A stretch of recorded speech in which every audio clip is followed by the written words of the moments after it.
Hello again, everyone. It's Vora from TradingWinds.com, and this is our retirement strategies for today's Markets Pro training session.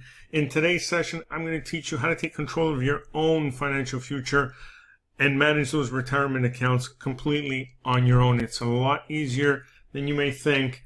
And in today's session, no fluff. I'm just going to get straight into the core aspects that you need to understand. Okay, please do remember that trading can be risky, so don't trade with real money until you're completely comfortable with the system that you are using. Now, in today's presentation, I'm going to show you how to take the reins and actively manage your retirement accounts. Obviously, financial planners, advisors do have a role, and some of them are very good at what they do, but I'm going to show you that, that with a few simple techniques, you can do this on your own, save a lot of money, and do this with a very small amount of time. It doesn't take a big investment in time to be able to do this. That's a big myth out there. A number of people believe they have to, keep up to speed with everything going on in the financial world and do all sorts of research. I'm going to show you just how quick and easy this can actually be. And to do that, I'm going to share with you one simple indicator that you can use to know exactly when you want to be in the market and when you should be out of the market. Obviously, we're dealing with retirement accounts here. We're not going to be looking for shorting opportunities. We're going to be only trading to the long side. And this one simple indicator will tell you when you want to be in a stock or any market for that matter, and when you want to be out. So also, something that all of you, I guess, have never seen me do is go down the path of fundamental analysis. Many of you have followed me for a while know that it has been well over 25 years since I've looked or dealt with fundamental analysis. I started out that way and quickly learned my lesson the hard way and then switched to technical analysis. I won't tell the story again, but today what I am going to share with you is a quick ratio that you can use to be able to value a company or a stock in a matter of seconds. And so with this, you can actually have the best of both worlds.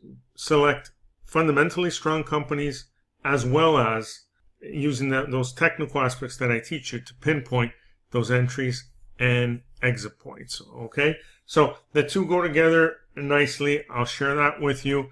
I'm also going to teach you 3 different option strategies that you can use in your retirement account to leverage your positions. And then, in case you ever need it, a progression strategy that will help you make up some time. Not all of us start saving or investing early on in life. And for those of you who might have had a late start, this is something that when the opportunity arises, you can use to try to make up some time and build that account a little quicker. Okay? So let's get to the charts here, and let me cover some of the basics first, and then we'll get into a bit more of the complicated stuff. But here's a chart of the S&P 500, the SPYs. Okay, now it's on a monthly time frame, and remember, when it comes to managing a retirement account, you should only be looking at a weekly or a monthly time frame. Either one works. I suggest you use the monthly most often, but one of the simple things you can do is use a monthly chart on an index like the S&P 500 to gauge the trend, if there is one at that time, of the overall market. So usually the cycles go in periods of 5 years or so to the upside, then you get a couple of years pullback, and then some more upside, etc.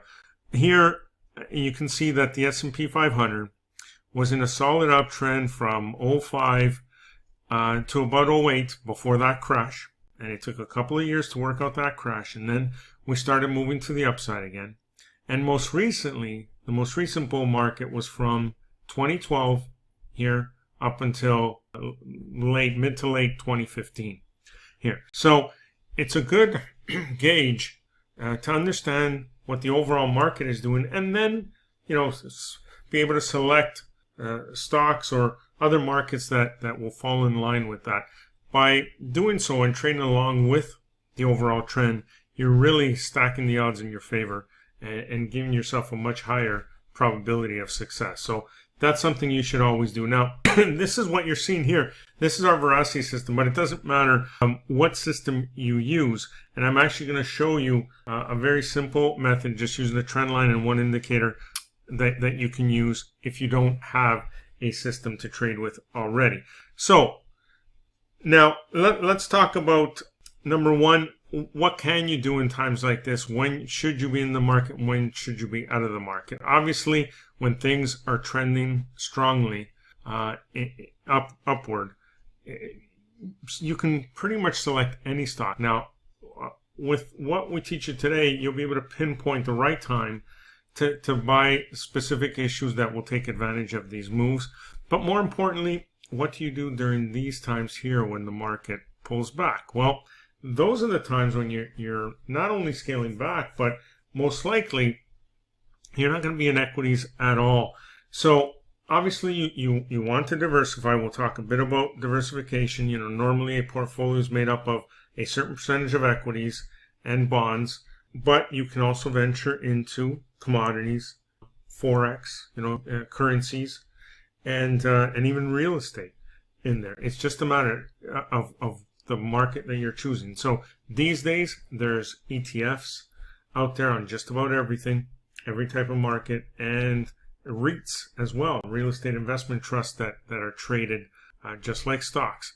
So all of those are fair game here that you can use, and I'll show you several examples of these as we go through this presentation. So one smart thing always, as a reminder, is to use dividend-paying stocks for a couple of reasons. First of all, they seem to be some of the bigger, stronger companies, the ones that are able to sustain paying out a dividend for many years. So fundamentally, they tend to be some of the stronger companies.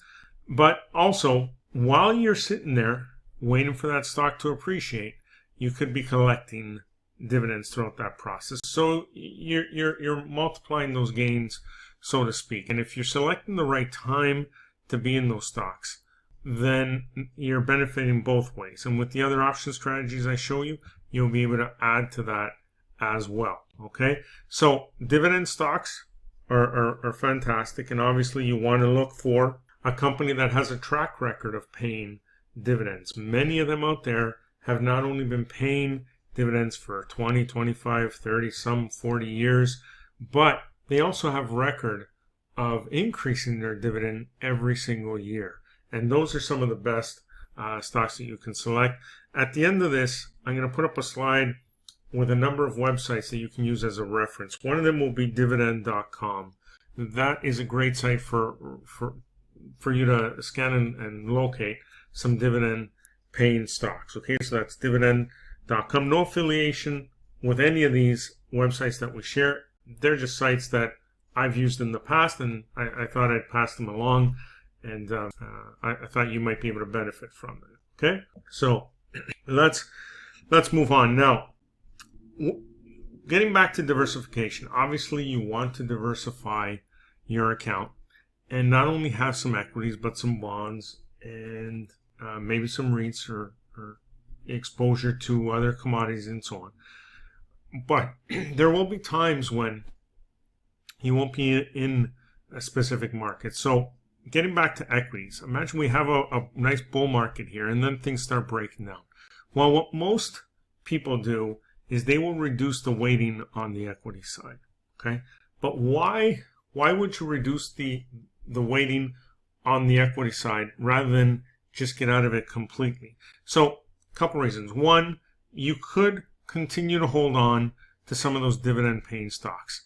Even though the market is pulling back like this, there's ways to protect yourself, like with a Mary Put strategy that I will show you in a second, where you'll protect your downside, but it will allow you to continue to collect those dividends. So you'll have that income coming in, even though that particular stock may be selling off at that time. Okay, so that's one reason. But the other is there's always a bull market somewhere, and obviously there's going to be some stocks that do continue going up while the market is pulling back, and we'll help you identify some of those. But even if you get out of equities completely here, is there another market that is bullish at that time? Most likely, and most often when equities sell off, gold is seen as a safe haven and gold turns higher.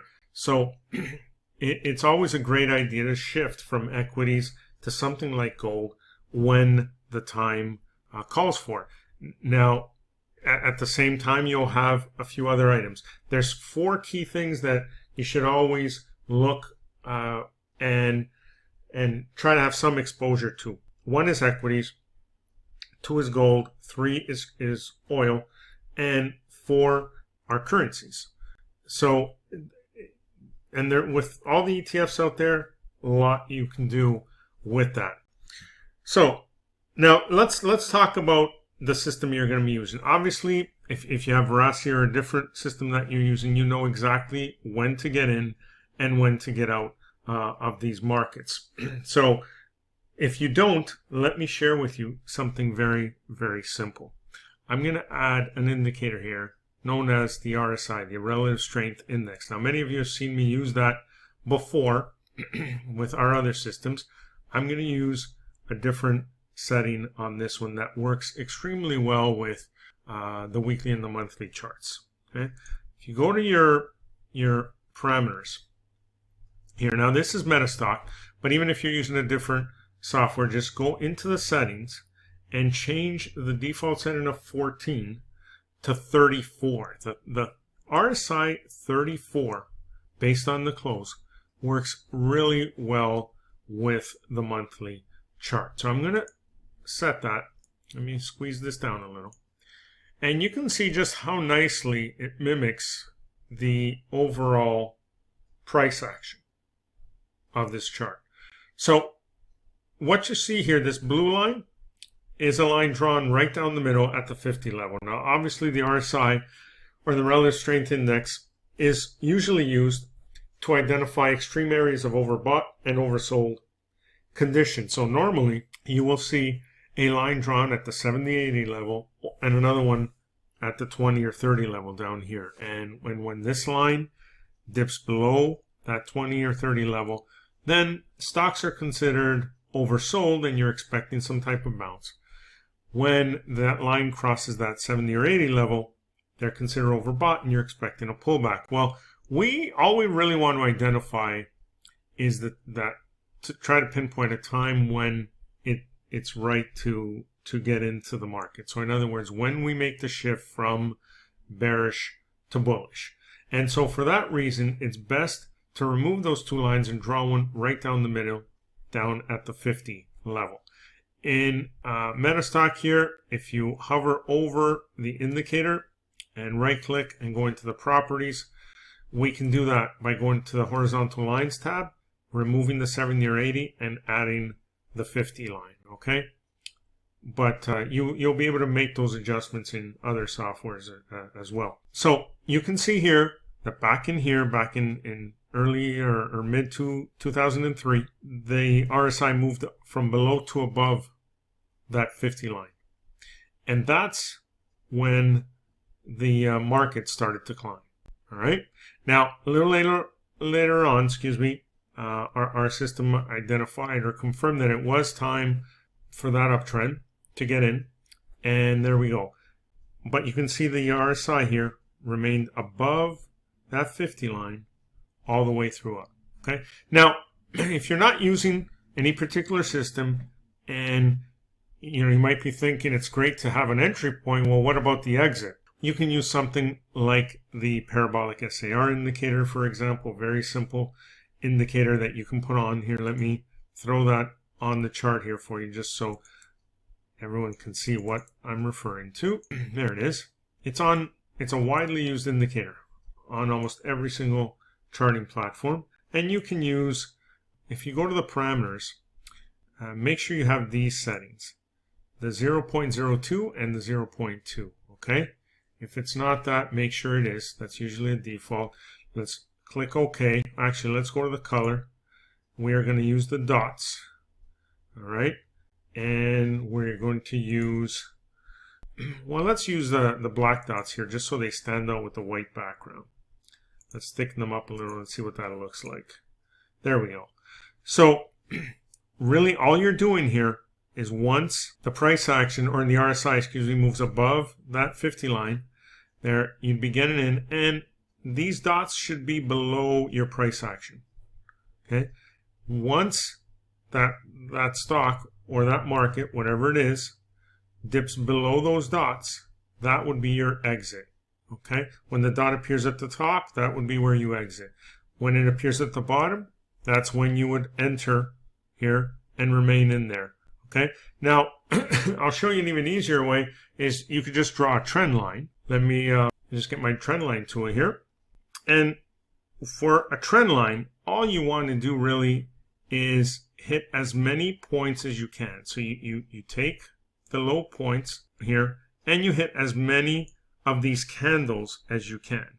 Okay, if you draw it, the only way to know whether you've drawn a trend line correctly is to make sure you've hit the most number of points as you can. So these tails on these candlesticks here, if I just take one here to start there and I draw a line where I can touch as many of them as possible. So you see here on this one, I'm touching 1, 2, 3, 4, and several up here. And so when you're in an uptrend, you're drawing that trend line beneath the candles. And as soon as it breaks below here, that's when that trend is over and you can get out. So you don't necessarily have to wait for the RSI to dip back below that 50 line. You can just use a parabolic SAR or a simple trend line. So very simple. So those of you who are a lot more experienced with technical analysis and have learned many other techniques and other systems, and are used to training with other systems, that's perfectly fine and that's great. Continue to do so. Everything else you've learned will only add to this and give you an even higher chance of success. But in case this is your first exposure to technical analysis, without trying to confuse anyone, I want to keep it very simple and just let you know that this is as simple as it can get, and these are all the tools you're going to need. Nothing other than this, okay? But you can see how well this RSI does at picking off these uptrends, okay? And we'll run through a few other stocks. Let's look at, for example, a Home Depot. Okay? So let me actually throw the parabolic or the RSI on here once again. Just make sure that it is, a 34 period. There we go. So again, you can see that right back in here, okay, even here it had crossed. Okay, that was really the start of this big move by Home Depot. So it really doesn't get much easier than that. I mean, this line that I have here, that's the 20 period simple moving average. I have that on all my charts, so you don't necessarily need it. I use that for trend when it's sloping higher. That's a clear indication that the price should continue in that direction. So I use it as a guide. But really, this 34 period RSI based on the close is really all you need. And once it moves above that 50 line, then you're in a bull market phase, and you want to that's one that you want to consider for a long position. Okay, so very, very simple and easy. Trend lines will help you. Now, what else can you do? Or let's take a step back for a second and talk about selection, stock selection. Okay, let me share that fundamental formula with you, and then we will move on and incorporate the option strategies in here and a few other things that you can do. So let me go back to my slides here. Oh, excuse me, there it is. Now right here. Okay, so here's a very simple ratio. To assess the value of any stock, all you need to do is get the net earnings, okay, in percentage form, and I'll show you how to do that. Net earnings, okay, plus the dividend that they pay. Some don't pay it, others do, but it's really net earnings plus the dividend over the price to book value. Okay, that will give you a number, and here's the tier. Now, this ratio here was made famous by, I believe it was Benjamin Graham or Warren Buffett, one of them there. Warren Buffett studied Benjamin Graham's methods, and they've been used since the 1920s and have worked extremely well. So this isn't something I came up with, but it's something I was taught many years ago as just a quick way to value a company without spending hours digging through financial reports and so on. It's actually a pretty good gauge, and it works fairly well. So if you select the net earnings plus that dividend and divide it by the price to book, you'll come up with a number. If that number is under 2, is less than 2, then those are stocks that are not very healthy and should fall in price. Scores between 2 and 10 are considered average, and anything above 10 is a stock that is considered to be undervalued and should be rising. And the higher that number, the better. Okay, and one simple website you can use, one great website you can use for this is actually, I'll share it with you, it's finviz.com. Again, no affiliation with them whatsoever, but there's a lot of great information here. And right up here in the top left-hand corner, there's a tab called Screener.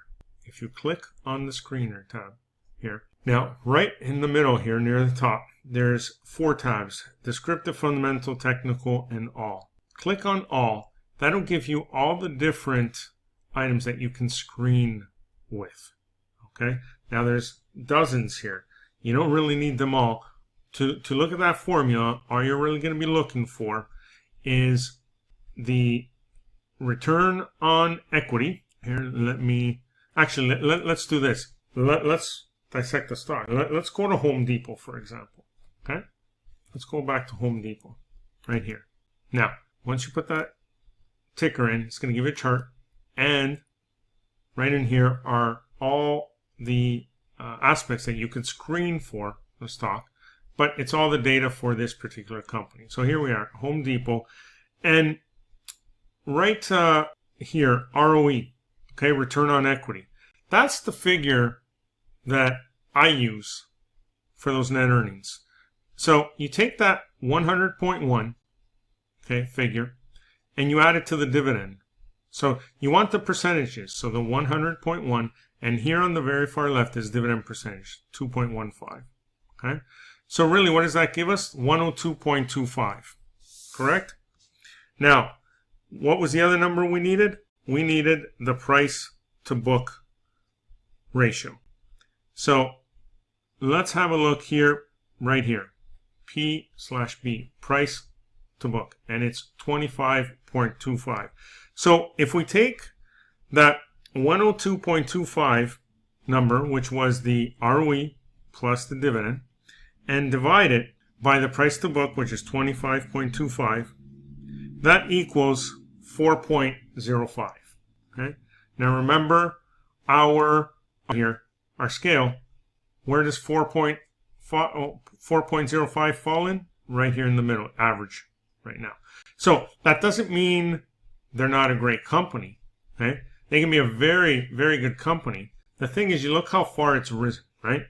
So it's been very strong. So it just means they're valued fairly right now. It's just that they're not undervalued. So chances of going higher aren't as high as they would be if they were undervalued. But that's a very quick and simple way to value a stock. So very simply, let me go back and just show you this to you one more time here, right here. It's just a matter of net earnings in percentage form plus your dividend percentage divided by the price to book.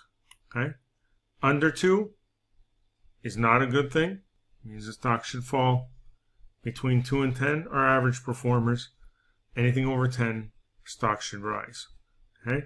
So if you build a watch list of stocks that have a number over 10, you know you're starting with a fundamentally sound list of companies, and then it's just a matter of monitoring that chart and waiting for that RSI 34 to top that 50 line, and you know it's time to get in. And also you want to follow that index, like the S&P 500, the SPY, and make sure that it is in a bull trend at the same time.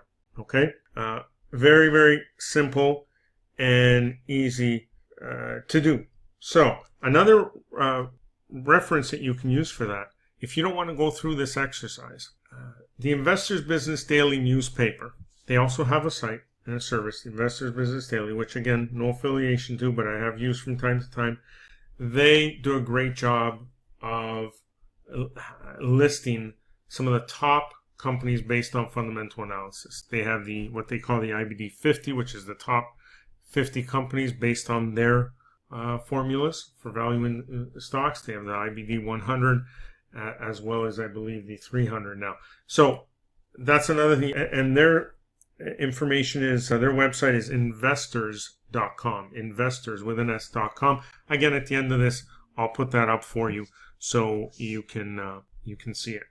Let's get back to the charts now and talk a bit more about how you can manage these positions or what types of instruments you can use here. So let's say you built a portfolio of these strong stocks. Okay, so you're now going to look at a stock like a Home Depot. Let's say that this back in here was very undervalued and had a number of say 20, 25 and was a great prospect. And then suddenly you got a nice setup such as this, or you saw that RSI 34 cross above that 50 line. So great. So you would buy some Home Depot for your retirement account. Now, how can you leverage this or manage this? First of all, taking your signals off the monthly chart is the best way to do things. Obviously, if this triggers to the long side, that means that you'll have several months of upside. Now, what if you started looking at this chart and you found Home Depot while it was in this area in here? In other words, it had already triggered, it had already moved above, but now it's past that point. So should you buy or is it too late? No, you can absolutely buy. What you can do is once you spot it on the monthly, is switch to a weekly time frame and pick off your entries there. Okay? So in other words, whatever system you're using, you can use the monthly initially. It would be great if you could spot that cross right when it happens. But if it doesn't and it happens a little later, you can revert to the weekly and pick off your entries on the weekly. In other words, whenever you get a retracement, a pullback, and another setup, another opportunity to get in on that weekly, that's a great thing you can do. Or just use that 34 RSI on the weekly and look for an entry there as well. Okay? But again, if you're doing your homework on this and building your list of stocks using that value ratio, it's just a matter of a few minutes every week to have a look and see if there's been any change on the chart. So again, to manage these portfolios will only take you a few minutes on a weekend to stay on top of it. You just take a quick glance at the charts of the stocks you already own, see if there's any reason to make any changes, and then also take a look at a few charts for new prospects, okay? And you're going to be looking at stocks. You'll look at a few commodities like gold and crude, and then you can look at some ETFs for currencies and a few REITs as well. And I'll give you a few to look at during this presentation as well.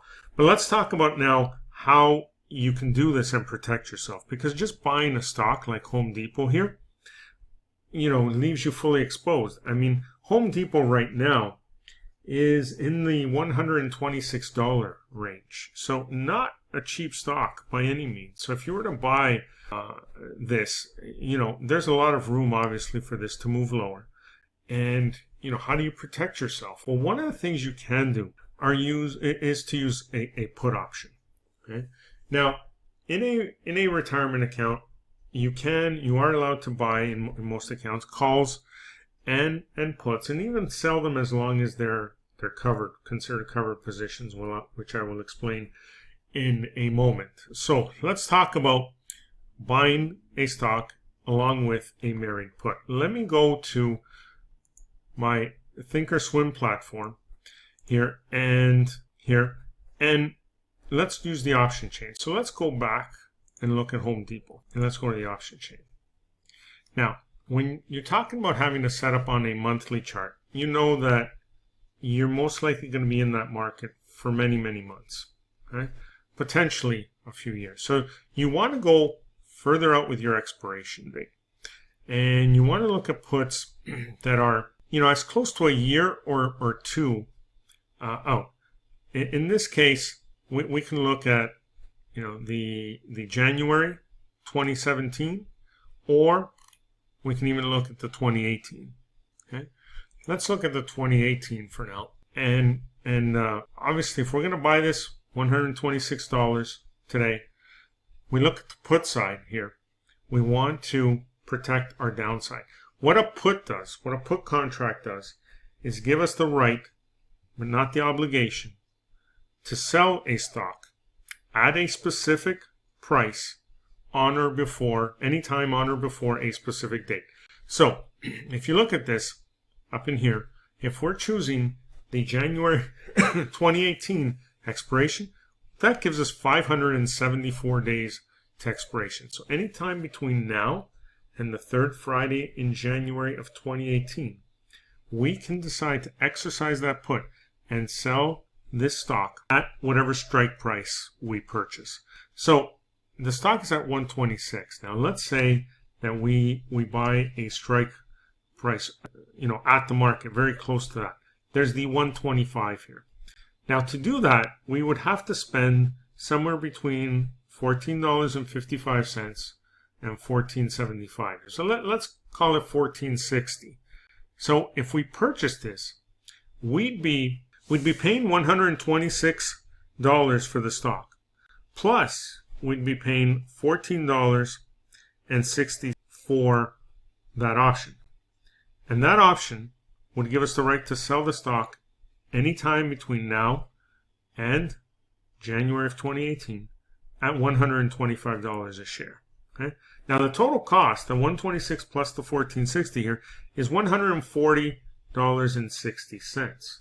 So the exposure we have, or the amount of risk we have on the table, is the difference between the 140 and the 125. So approximately $15 of risk on there. So when you talk about buying a $126 stock, the most you can lose on that position is $15 a share. Okay, so that's pretty decent. That's a good level of protection. Is there a better way of doing it? Yes, there is. And another way of doing it, it'll cost you a little more up front, but it will protect your downside much more. The way you can do that is to buy a strike price that's in the money, going further up. So let's say now that we are going to, instead of buying the 125 put, we think Home Depot has the potential of going much higher. And so we're going to buy that $140 strike. Okay, so now we are still paying $126 and change here for the underline, but that 140 strike is going to cost us approximately $23. We'll call it 23. So now that's a total of $149. That's our outlay, $149. But by doing so, this gives us the right to sell our stock at $140. That's a strike, $140, anytime before January of 2018. So now the difference from $149 to $140 is only $9. Okay, that's our total risk. So no matter what happens, the markets could cease to exist, or Home Depot can go to zero. They can go bankrupt. And the only thing we would lose is $9. Okay, that is the real key to protecting yourself with these accounts. Remember, what you're really looking for in a retirement account is a way to grow your account consistently. Whenever you take a step back, it really hurts you. Let's go back to the chart of SPY here. And so here, if you had sat through this downturn, you would have lost almost all of the gains. Look at back here. You sat through this bull market, you made all that money, And if you hadn't exited here, you would have not only lost it, you would have lost even more than where you got in initially. So it's a matter of timing, really. And every time you take a step back in your retirement account, it takes many years to come back and make that up, which could be time that you no longer have. In other words, if you're 25, 30 years old and this happens, that's fine. You've got a long way to go to retirement. You've got a lot of time to make it up. Imagine if you sat through this when you were 55, 60. Now the picture changes, right? Now it's going to be a lot more difficult for you to make that back and still have enough money to live off during your retirement years. So you've really got to try to time this. So when you're talking about protecting your position with a put and only losing $9 a share should something like this happen, now things are much, much easier to manage, and it will not only allow you to sleep at night, but it will save you from ever having a big loss, which is crucial for a retirement account. A step back is one thing, a little bit of a retracement is one thing. You do not want to see this happen to your overall balance. Remember, your goal here with your account, your profit and loss, is to have as a straight line higher as possible. But we all know that's unrealistic. Really, what your P&L is going to look like, hopefully, is more something like this, okay? So during these times when the market pulls back and you protect yourself completely or move out of equities and into other markets, these are times when your account won't grow as quickly, okay? But what you don't want to do is experience one of these, because that's really going to set you back. And then for you to make that up is going to take a very, very long time, okay? So that's what you got to be careful of. And one of the ways to do that is by using those put options. Now, what else can you do to bring in more premium while you're sitting and waiting for that stock to appreciate? Well, one of the things you can do is sell calls against your positions. Because you own the underlying stock, you can sell a call option against it. It is considered a covered position. It's totally fine in most retirement accounts, and that will help you bring in additional income. Now, we know that the stock is trading at, let's go back to Home Depot here. We bought it at 126, okay?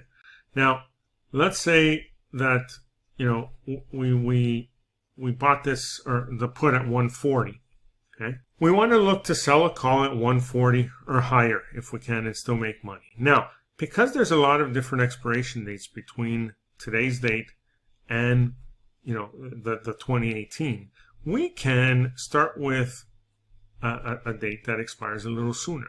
Okay. Now, this is the balance between deciding how far in the money you want to go with your put. The lower you go here, the more flexibility it's going to give you to sell calls against your position. Okay. And let me first just explain what it is you'll be doing and how, and then you'll understand why there's a balance between staying closer to at the money here rather than going very deep in the money on the put side. Let's go to, let's go down to this January 2017 and see what's available here. At that 140 strike, you can collect about $2 of premium. Let's go even closer. Let's go to September and see if there's anything to collect there. At that 140 mark, well, there's about 45 cents maybe to collect.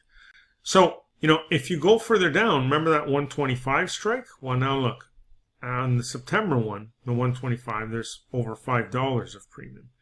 So if we go to 130, there's about $3 and so on. So that's the balance. Now, what you'd be doing is you'd be selling a call and collecting that premium.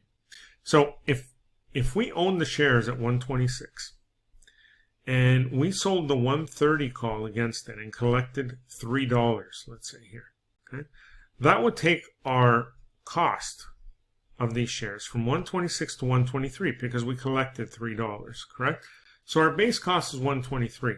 Now, if Home Depot shares rise and they go beyond the 130 and we get exercised on this option, we are going to be forced to sell our shares at that 130. So remember, our cost is 123. We're forced to sell at 130. That means we make a profit of $7. Okay. Now, if the stock goes down